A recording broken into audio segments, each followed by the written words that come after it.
Mi gente, bienvenidos a ATV Más. Yo soy Nicole Espejo y es un placer, como siempre, compartir con ustedes esta media hora de contenido. Hoy hablamos y abordamos un tema diferente. De hecho, tengo mi fichita aquí porque no me quisiera salir de contexto. En esta semana se ha comentado mucho el caso del supuesto acoso de parte del actor Andrés Castillo a una niña menor de 14 años. De hecho, se ha hablado de declaraciones aparentemente falsas que hizo en una entrevista que se realizó aquí en Acento TV en el programa SPK Espectáculo y en el que participó Juan Esteban de la Rosa y yo, que ahora me dirijo a ustedes porque a cualquiera le puede pasar que tiene una entrevista y la persona con la que nosotros conversamos te cuenta una historia. Nosotros estamos ahí para escuchar esa historia. Y lo que nos cuentan puede estar muy lejos de la realidad como puede estar muy cerca. El tema es que hay que analizar un poco la actitud de nuestros entrevistados y en este caso que sale de un reportaje que hizo la periodista Alicia Ortega, en el que se habla de la madre de una niña que denuncia acoso. Así que veamos cómo fue que comenzó todo esto.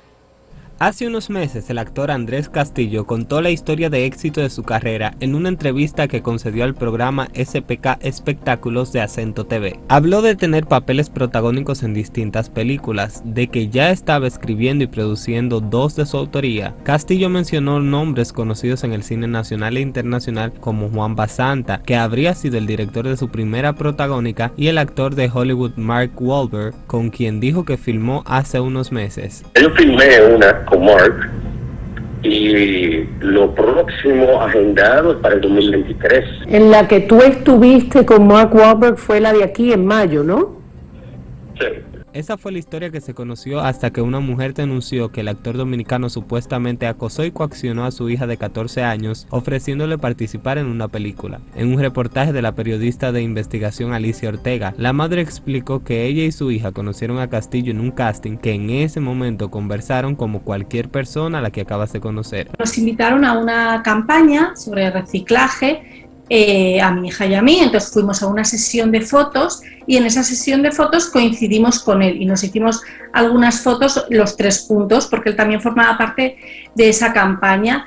Entonces ahí nosotros pues hablamos, como cuando acabas de conocer a alguien en un entorno laboral normal. La mujer dice que 2 meses después del encuentro, el actor contactó a su hija a través de las redes sociales y empezó a insistirle para que saliera de su casa a altas horas de la noche sin consentimiento de sus padres para reunirse con él. ¿Tú tienes alguna manera de salir de tu casa a verme sin que ella se entere? No, ahora mismo no. Ok. Pero ¿Tienes alguna manera de decirle que tú tienes un café que te vas a beber con una amiga o algo? Pero que con qué amiga voy a beber café a las 12 de la noche. La madre alegó que, a pesar de haber puesto la denuncia en la Unidad de Atención de Víctimas de Violencia de Género del Distrito Nacional hace 3 meses, todavía las autoridades no han tomado cartas en el asunto. Para Acento TV, Jesús Vázquez. Bien, y para continuar con el tema, pero ya abordándolo desde otra perspectiva, yo tengo el honor de acompañarme de Tefa de la Cruz. Ella es activista, es feminista, trabaja de hecho en una de las iniciativas que yo creo que aborda de la mejor forma el acoso en República Dominicana, que es Resetéate. Y con ella vamos a sacar, a raíz de todo lo que sucede y que parte del caso del actor Andrés Castillo, pero ya más específicamente dentro del tema del acoso y cómo a nivel sociológico nosotros podemos tratar el tema en República Dominicana. Bienvenida, Tefa. Muchas gracias, gracias por invitarme a este espacio, a esta conversación tan importante que debemos de tener y que debe ampliarse a todos los espacios del país y que lamentablemente este es uno de los detonantes de esa conversación y otras situaciones también que hemos visto este año y otros años anteriores, pero que ahora creo que principalmente por un mayor uso y énfasis en las redes sociales se hace cada vez más amplia la conversación, más visible, exactamente. Y como bien tú dices, la situación del acoso en la República Dominicana es uno de los casos más normalizados de la violencia en general, de la violencia estructural, de la violencia contra las mujeres.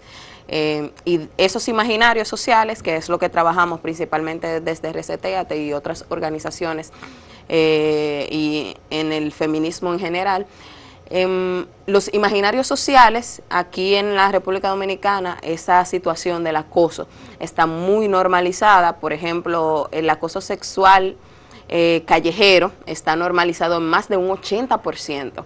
Un estudio que se realizó en 2015, que tiene el título Rompiendo Moldes, muestra la normalización de estos patrones de conducta que sustentan la violencia contra las mujeres y esa normalización de las conductas de control hacia los cuerpos de las mujeres, de cómo debemos vestir, cómo debemos comportarnos, a qué hora salir, a qué hora no salir, qué nos hace decentes. Entonces, y eso viene de, ya de, ¿cómo lo diría? Indicadores que son fácil de identificar. Pero cuando nosotros nos vemos ante situaciones como la que en este caso supuestamente se dio, porque incluso todavía tenemos que hablar de supuesto acoso, o sea, la justicia será la que se encargará si realmente eso es una denuncia de tratarlo. Cuando viene de indicadores que son un poquito más ligeros, ¿cuáles son las recomendaciones que existen? Porque en este caso va todavía peor, hablamos de menores de edad. Bien, en el caso de esta conducta que expresa el señor Andrés Castillo, que puede ser en la forma en la que se ve en las grabaciones que realiza la joven, la adolescente, se ve que es una conducta repetitiva, ya él tiene un patrón de conducta en el que establece un tipo de relación con una persona menor de edad, y a esta conducta se le llama, que es importante que en nuestro país empecemos a trabajar esas tipificaciones que tienen que ver con los tipos de acoso, se llama grooming. Es la forma en la que una persona adulta empieza a ofrecer favores a través de redes sociales, a través de un vínculo, y a endulzar, vamos a decir, a la persona menor de edad a través de diversos mecanismos. Y él los estableció todos en las grabaciones que se muestra de la joven en el reportaje. Lo tiene, o sea, tiene todos los indicadores, todas las red flags. Él le dice a la joven que tienen que verse a solas, eso es una red flag, tienen que verse a solas, es un secreto. También le empieza a atacar, que es por eso también importante, y ya lo abordaremos un poquito más adelante, la educación sexual, cuando la educación sexual integral, cuando le empieza a atacar en las que podrían ser algunas inseguridades. Pero tú no eres tan buena, es importante que tú tomes esta oportunidad porque yo te la estoy ofreciendo, porque yo soy una buena persona, porque tú no eres tan buena, aunque tú eres hermosa o tengas tales atributos, o sea, te halaga por un lado y intenta darte en una debilidad por el otro para utilizar toda esta engranaje emocional para atraer a la persona menor de edad a esa situación en la que sea mucho más vulnerable de lo que es. Entonces, es sumamente importante que en nuestro país se empiece a conversar sobre el fortalecimiento de estos mecanismos de justicia para darle seguimiento a estas situaciones para menores de edad, adolescentes, jóvenes y en este caso específicamente para algunos sectores en específico. Yo diría que cada sector debería tratarse con sus diversidades. Por ejemplo, el sector artístico debe tratarse con sus diversidades y así otros sectores como los médicos, las personas que son residentes en hospitales, cómo se trata todo ese engranaje del acoso sexual para menores y para jóvenes. Tú me describías estas banderitas rojas, estos red flags que nos alertan de que podemos estar en una situación de acoso tipificado específicamente como grooming. ¿Qué otros aspectos nosotros podemos decir en este espacio que la persona que está en casa debe tener en cuenta cuando se trata de una situación en la que podemos estar envueltos y sale a relucir el grooming? Yo creo que este es un término que, así como ella dice, nosotros tenemos que hacer sonar mucho, como en su momento se hizo con el bullying. Ahora también tenemos que hacer conciencia de esa forma sobre el grooming. Bien, hay diversas, o sea, dentro de lo que se conoce, lo que se estudia y lo que se ha venido desarrollando en el tema del acoso sexual, hay diversas especificaciones para que podamos tratar cada una de la forma en la que requiere. Hay muchas formas de identificar, pero la primera forma de lograr un abordaje desde la prevención para la atención y para la sanción efectiva es a través de la educación sexual integral. O sea, no es posible para ninguna persona lograr identificar esas red flags o esas banderitas rojas si no tiene acceso a la información que le pueda otorgar estas herramientas. La educación sexual integral son un conjunto de herramientas de información científica que le permite a las personas apropiarse de su sexualidad desde el conocimiento. Es para que las personas, principalmente desde la adolescencia, puedan identificar cuándo están siendo víctimas de cualquier proceso de en el que una figura de autoridad les está acosando de manera sexual o está iniciando un proceso de acoso sexual, y también fomenta una comunicación entre las personas adultas y los adolescentes, de cómo comunicar cualquier cosa que le está incomodando, pero también cómo tú puedes abordar cuando estás viendo estas situaciones desde afuera, porque también a veces lo vemos, entonces, pero no, porque eso es normal, eso es fulanito, porque entonces Sí. es sumamente importante que tengamos estas herramientas a la mano, principalmente accesibles para jóvenes, adolescentes, niños y niñas, para que puedan identificar y abordar de manera efectiva ese accionar contra el acoso sexual. Sí, tú sabes que eso que tú comentas es, de hecho, una de las analogías que yo he hecho en el proceso de cómo se ha dado a conocer esta información, y es que ¿qué pasaría si se tratase de una niña promedio dominicana? Realmente esto sucede mucho en nuestra sociedad porque nosotros no tenemos la suficiente o la educación sexual del nivel de calidad que necesitamos. Tú que tienes una mirada muy sociológica sobre todo este contexto, ¿tú crees que esa sea la razón por la que nosotros vemos repetidamente casos de este tipo? Sí, hay varios enfoques. Yo pondría dos principalmente. Está el enfoque de la normalización de estos imaginarios sociales, de que las mujeres son objetos, son vistas más como objetos que como sujetos de derecho, y está la necesidad de la herramienta de la educación sexual. Sí, justo ahí en pantalla estamos viendo un comentario de Nicole Pichardo, que es compañera tuya de partido, estuvo en el espacio aquí en ATV Más la semana pasada, Sí, justamente, y geniales Nicole ambas. comentaba en redes sociales, a partir de la situación, a mí me gusta mucho lo siguiente, construir a partir de las situaciones, porque hay una cosa que es el linchamiento digital, también el proceso como de justicia social que comienza a hacer la gente cuando tenemos una situación como esta. Y Nicole publicaba ese comentario que veíamos sobre la importancia de una educación sexual integral y cómo a raíz de una situación como esta nosotros como que podemos traer el tema a la palestra. Yo creo que con lo que tú dices, nosotros prácticamente confirmamos que la vulnerabilidad de nuestra población, de nuestras niñas y mujeres ante situaciones de acoso, ya sea grooming o el que sea, tiene mucho que ver con la carencia que tenemos en términos de educación sexual.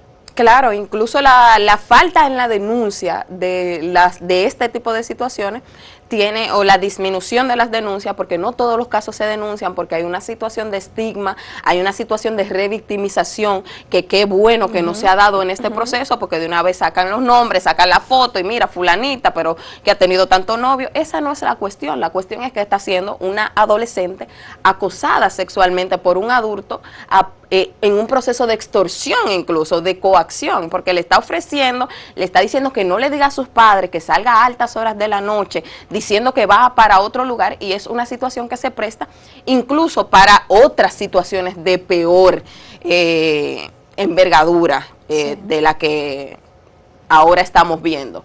Y quién quita de que haya más situaciones así y que no hayan sido denunciadas por esta misma persona o por otras personas. Así mismo. Porque no tenemos la herramienta, y qué bueno que salga a la palestra y que estemos conversando de la importancia de la educación sexual integral, y que esto tiene que ver también con toda una voluntad desde el Estado, desde la sociedad, de una necesidad para nuestros niños y niñas, que más de un 50% nunca han tenido acceso a una educación sexual integral. Y nuestros padres no nos hablan de eso porque tampoco han tenido acceso a una educación sexual integral, y a veces hasta mi abuela tal vez nunca escuchó hablar de lo que es educación sexual integral, y muchos de nosotros tal vez no lo escucharemos nunca hasta más adultos. Sí, pero nosotras sí vamos a seguir hablando de eso. Me voy a la pausa y en breve retornamos y retomamos la conversación con Tefa de la Cruz, que hoy nos habla un poquito de los distintos tipos de acoso que podemos ver ahora mismo en nuestra sociedad.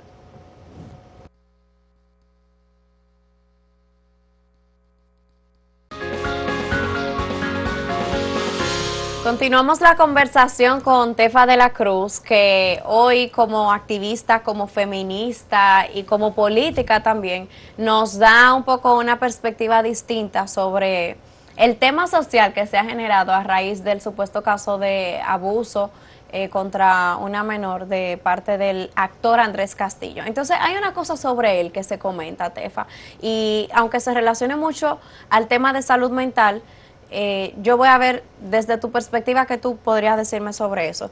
Se habla de una posible condición de mitomanía por parte de él. Mitomanía viene siendo la condición que padece una persona que miente por condición, no siempre con la intención de, pero que ya mentir es como algo normal y asumido en su conducta. ¿Tú ves indicios de eso en este caso? Bien, bueno, a mí me parece, y según los estudios que he realizado en lo que tiene que ver en el tema de educación sexual, lo que tiene que ver con el acoso, esta persona no tiene o no específicamente su condición de salud mental no es lo que le hace ser un acosador o una persona que ejerza control sobre una adolescente o que quiera extorsionar o coaccionar a una adolescente, sino esa relación de creer que puede tener el control de todas las cosas, que puede acceder a derechos sexuales o vamos a decir, beneficios sexuales con intercambio de una u otra cosa a través de la coacción. Creo que sí podría tener tal vez una condición, lo que habría que diagnosticarlo a través de un profesional de la salud mental, podría tener una condición de mitomanía, pero esta no es la razón por la que es un acosador o una persona que ejerza este tipo de actitudes, este tipo de situaciones, este tipo de violencia contra una persona adolescente, contra mujeres, y solamente una investigación exhaustiva dará pie a lo que ha hecho esa persona. Nosotras que venimos hablando desde el bloque anterior de la importancia en casos como este de la educación sexual integral, ¿con qué pequeñas acciones tú crees que comienza ese tipo de educación sexual que le estamos pidiendo a la gente que practique en su casa? Bien, es complejo porque la mayoría de nosotros y nosotras no tenemos las herramientas de educación sexual integral porque no nos las han dado. Creo que lo primero es un compromiso del Estado, desde la voluntad política, la voluntad estatal, de establecer en la educación general, la educación sexual integral, que tengamos todos y todas acceso, porque las desigualdades generan vulnerabilidades y esto es una vulnerabilidad. Entonces, esa desigualdad en el acceso genera este tipo de situaciones.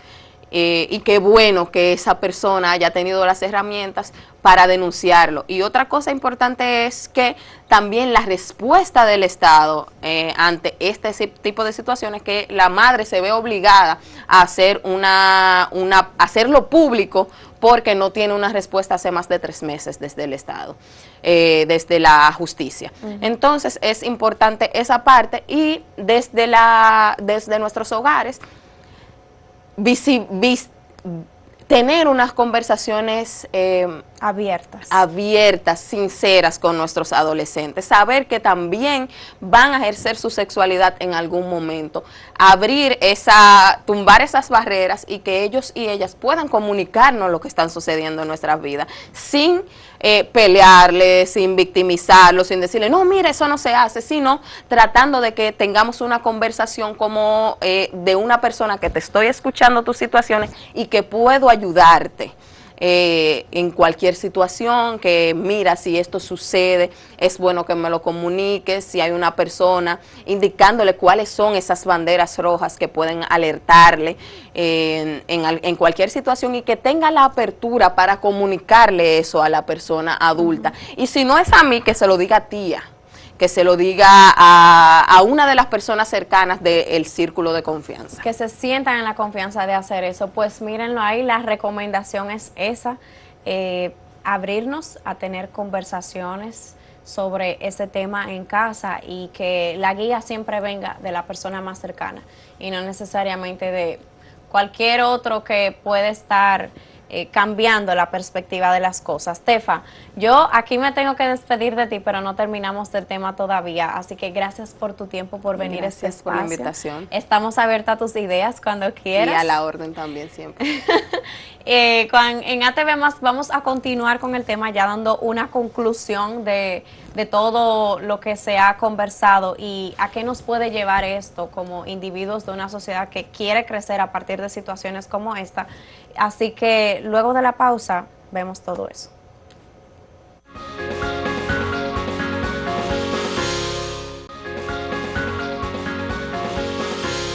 Ya para finalizar, sobre el caso del actor Andrés Castillo, no hay mucho que agregar. A la justicia que trabaje en lo pertinente, y a la sociedad que aprenda y corrija para seguir adelante.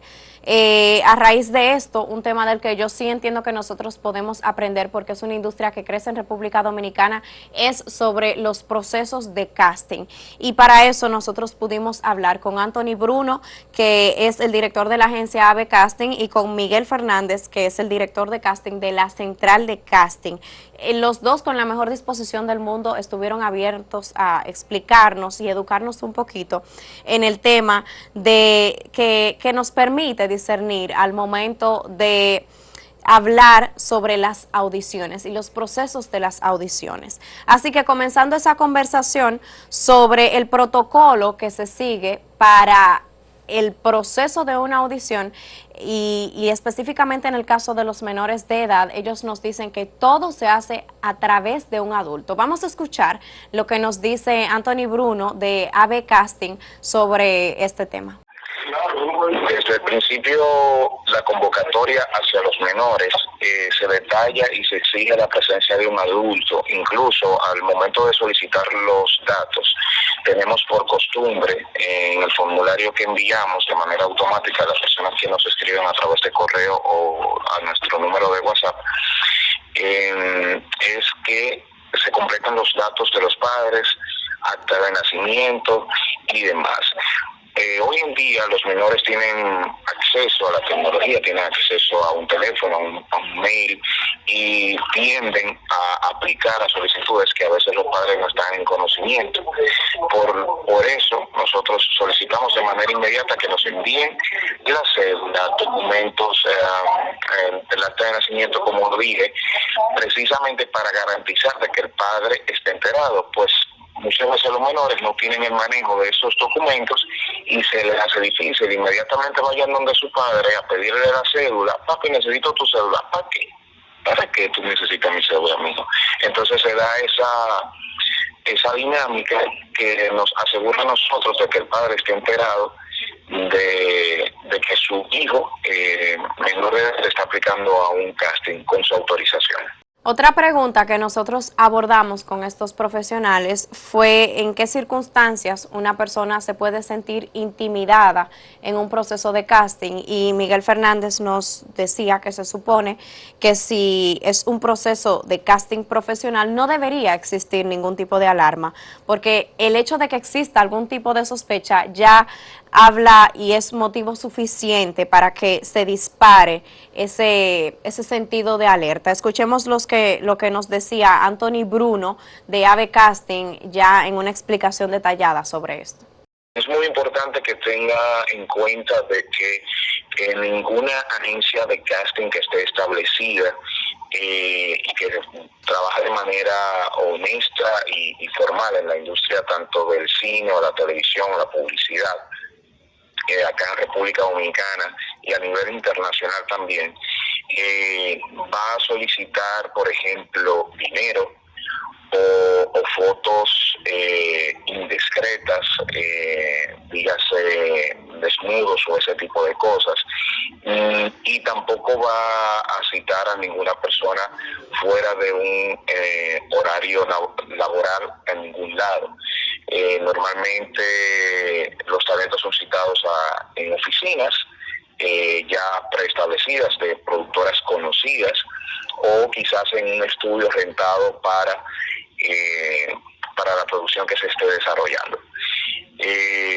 Inmediatamente se ve la situación de que no se identifique la persona que se está comunicando con usted, no se identifique con el nombre de la agencia para la cual está trabajando y esté solicitando información o datos que no son necesarios, ya ahí puede generar una voz de alarma. Y es que inmediatamente se te habla de un proyecto en concreto, de que se está contemplando para un personaje, el talento tiene la potestad de solicitar más información sobre el proyecto y que esta información sea enviada por correo o por la vía que fue contactado. Termino diciendo que la industria audiovisual, la industria de audiciones y de casting en República Dominicana es algo que crece.